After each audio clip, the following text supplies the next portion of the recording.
সারা বছরই কিন্তু কম বেশি আমাদের মুখের মধ্যে ট্যান পড়তে থাকে।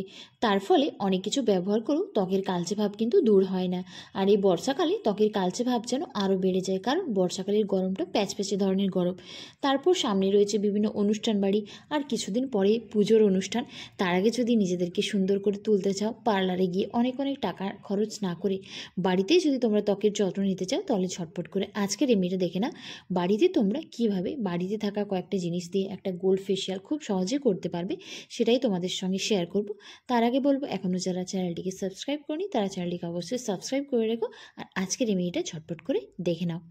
সবার প্রথমে আমি ফেসটাকে একটা টিস্যুর সাহায্যে খুব ভালোভাবে ক্লিন করে নিচ্ছি। যে কোনো রেমেডি করার আগে ফেসটাকে খুব ভালোভাবে ধুয়ে নেওয়া জরুরি। চাইলে তোমরা যে কোনো ফেস ওয়াশ দিয়েও কিন্তু মুখটাকে ধুয়ে নিতে পারো। এরপর আমি একটা ক্লিনজার বানাবো।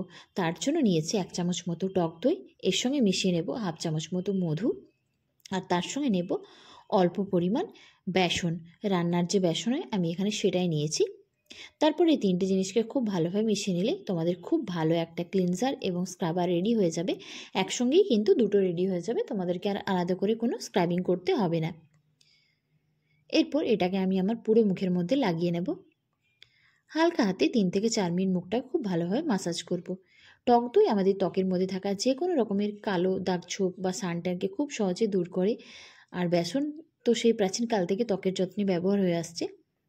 আর মধু আমাদের ত্বকের মধ্যে যে ব্রণের সমস্যা সেটাকে দূর করে, ওপেন পোরসের সমস্যাটাকে দূর করে। এই রেমেডিটা কিন্তু ছেলে মেয়ে উভয়ই করতে পারবে। 3 থেকে 4 মিনিট হালকা হাতে মুখটাকে খুব ভালোভাবে মাসাজ করে নিয়ে তারপর সেটাকে তোমরা নর্মাল জল দিয়ে খুব ভালোভাবে ধুয়ে নিও। তোমরা যদি ফেসিয়ালটা করতে না চাও বা তোমাদের হাতে যদি সময় না থাকে, তাহলে তোমরা শুধু প্রথম স্টেপটাকেও কিন্তু করতে পারো, কিন্তু ফেসিয়ালটা করলে তোমরা পুরোপুরি রেজাল্টটা পাবে। তো আমার প্রথম স্টেপ কমপ্লিট। এরপর বানাবো ফেস প্যাক। তার জন্য আবারও নিয়ে নিচ্ছি এখানে 1 চামচ মতো গুঁড়ো বেসন, এর সঙ্গে নিচ্ছি 1 চিমটে মতো হলুদের গুঁড়ো, তার সঙ্গে মিশিয়ে নেব অ্যালোভেরা জেল 1/2 চামচ মতো। আমি বাজারজাত অ্যালোভেরা জেল নিয়েছি, তোমরা চাইলে গাছের অ্যালোভেরার পাতাও কিন্তু নিতে পারো। আর এর সঙ্গে আমি নিয়ে নেব 1 চামচ মতো টক দই। এখানে কিন্তু আমি আজকে কোনো জল বা কাঁচা দুধ কিচ্ছুই মেশাবো না, টক দই দিয়ে কিন্তু পুরো এই সবকটা উপকরণকে খুব ভালোভাবে মিশিয়ে নেব। এই রেমেডিটাকে তোমরা কিন্তু হাতে পায়েও এবং গলাতেও ব্যবহার করতে পারো, তার জন্য পরিমাণটাকে বাড়িয়ে নিও। আমি আমার ত্বকের যত্নে যা যা রেমেডি করে থাকি চেষ্টা করি সেগুলোই তোমাদের সঙ্গে শেয়ার করার। তো আমার এখানে ফেস প্যাকটা রেডি হয়ে গেছে। এরপর এটাকে আমি আমার পুরো মুখের মধ্যে লাগিয়ে নিচ্ছি একটু মোটা লেয়ারে। এই রেমেডিটাকে চেষ্টা করো তোমরা রাত্রের দিকে করার, কারণ রাত্রের দিকে করা যে কোনো রেমেডি কিন্তু আমাদের ত্বকের জন্য খুব ভালো ফলাফল দেয়। তারপর এটাকে মুখের মধ্যে লাগিয়ে 15 থেকে 20 মিনিট রেখে দেবে। যখন দেখবে এটা একটু শুকনো হয়ে গেছে, তারপর সেটাকে তোমরা নর্মাল জল দিয়ে ধুয়ে নিও। সপ্তাহে 2 থেকে 3 দিন তোমরা এই রেমেডিটা বাড়িতে অনায়াসে করতে পারো। তো আমার এটা কিছুক্ষণ রাখা হয়ে গেছে। এটাকে আমি একটা টিস্যুর সাহায্যে খুব ভালোভাবে প্রথমে ক্লিন করে নিচ্ছি, তারপর সেটাকে আমি নর্মাল জল দিয়ে ধুয়ে নিয়েছি।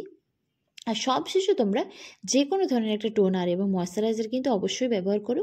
আমি ময়শ্চারাইজারের জন্য নিয়েছি অ্যালোভেরা জেল, তোমরা তোমাদের পছন্দ মতো যে কোনো ময়শ্চারাইজার নিতে পারো। এই রেমেডিটা কিন্তু তোমরা অবশ্যই ট্রাই করে দেখো। আর এখনও যারা আমার পেজটাকে ফলো করেনি তারা অবশ্যই ফলো করে রেখো। আর যদি ইউটিউব থেকে দেখে থাকো তাহলে চ্যানেলটিকে অবশ্যই সাবস্ক্রাইব করে রেখো। তো চলো বন্ধুরা, আজকের মতো এইটুকু। আবারও চলে আসবো নতুন কোনো ভিডিও নিয়ে। ততক্ষণের জন্য সকলে খুব ভালো থেকো, সুস্থ থেকো। আর রেমেডিটা কিন্তু অবশ্যই তোমরা ট্রাই করে দেখো।